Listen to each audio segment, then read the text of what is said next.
Hi guys, for those who don't know me, my name is Andy. I'm a clinical psychologist and I have the pleasure of bringing you guys a toolbox on self-care during self-isolation. You know, God created us as people as sophisticated and complex beings. You know, we see that in the writer of Psalms saying that he's fearfully and wonderfully made. We see that in the creation accounts in Genesis where people are the pinnacle of creation on the sixth day of creation, where we're described as the image bearers of God and set up to be in partnership with God as rulers of his creation. And I think that's really interesting about psychology is that it's a study that can help us understand some of the rich tapestries of interlocking systems that underline our behavior as humans. And there's one thing that comes up repeatedly in the research of psychology, this pattern of connection between how we think, how we feel, and how we behave.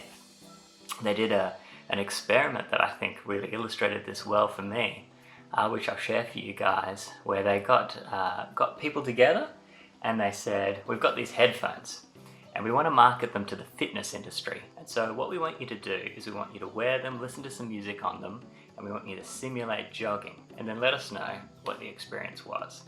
And so one group, they said, we want you to simulate jogging by wearing them, listening, and doing this with your head.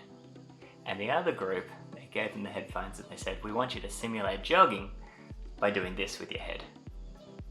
So at the end, they looked at the results, and the people who were nodding to simulate jogging rated the headphones as being a more positive experience, enjoying it more.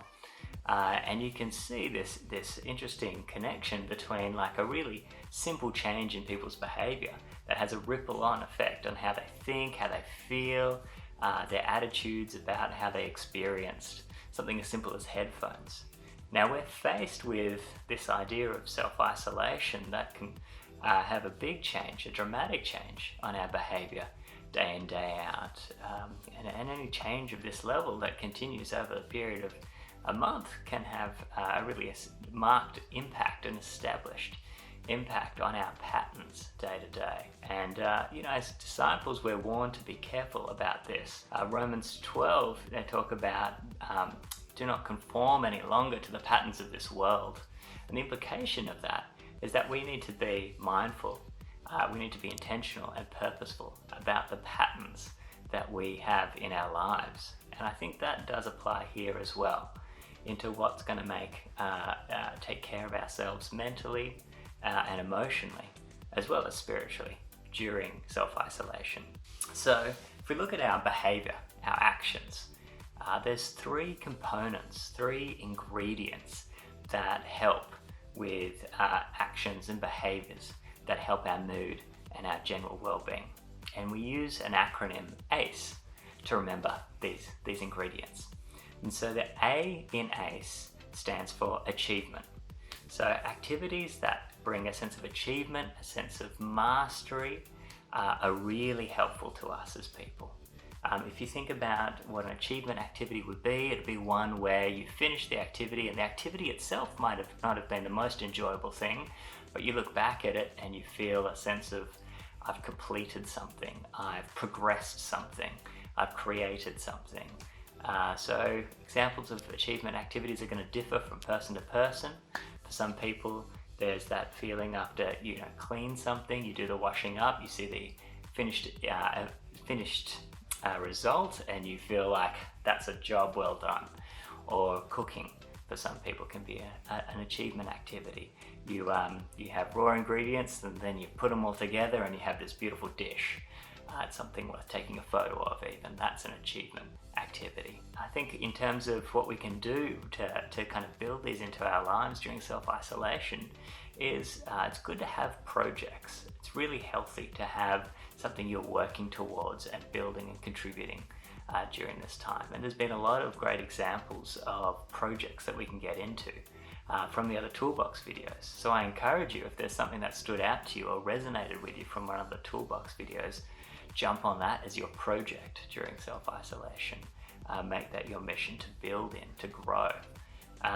If you're still finding it difficult to think of a project that would really be helpful and beneficial for you, then I encourage you to talk to someone who knows you really well. Get some advice about, is there a project you think I could really invest in during this time? I think that writing at this time is great. Journaling your quiet times, or starting a bit of a blog that you can put down your thoughts as you read through scriptures is going to be something that you are not usually going to have the opportunity to do, but we do at the moment.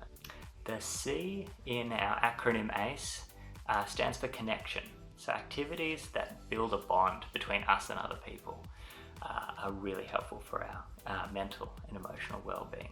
So if you think about that, we don't get the opportunity to do the face-to-face connection activities, but there's lots of connecting activities that you can do without the face-to-face element. If you're writing a letter to somebody, that can be a very connecting activity, because while you're writing that letter, you have that other person in your mind. You're thinking about them, you're holding them in your mental space, and that builds that connection, that bond with that person. It's a really helpful thing. Of course, the Zoom calls and instant messages and other things like that are all helpful as well. One of the things though during self-isolation that we can notice is, I guess, a narrowing of our social connections. We don't get to see the people that we normally bump into, and we can be a bit out of sight, out of mind. So it can sometimes be worth making a bit of a social map of the people that you normally bump into. So you can get a piece of paper, you can write down the sort of places or locations or activities you would normally be doing week in, week out when you're not doing social isolation. So you might have your workplace, you might have sporting groups or clubs, you might have things that you do in your neighborhood or communities.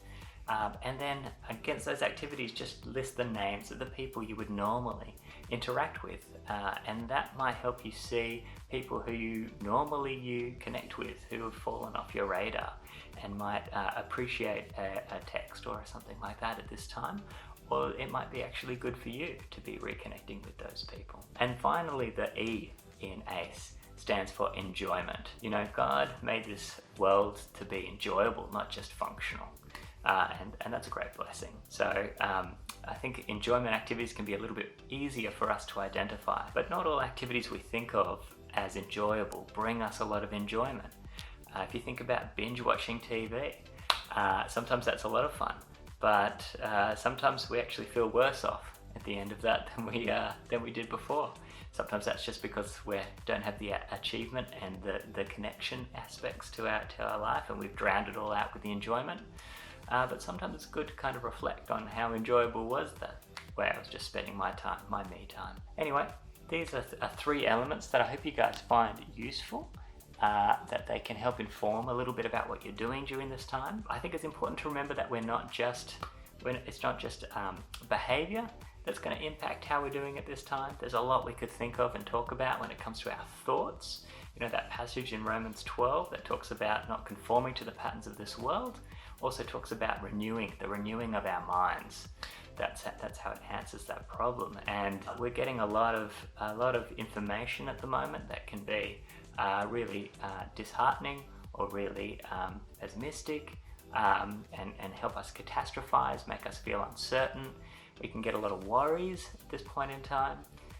And some of those worries can be about really important things. Our finances, how we're going to provide for our families, the health of our loved ones. But those worries themselves are just going to form really negative, unhelpful patterns for us, both spiritually and mentally. There's an activity that we sometimes recommend as psychologists called postponing worries.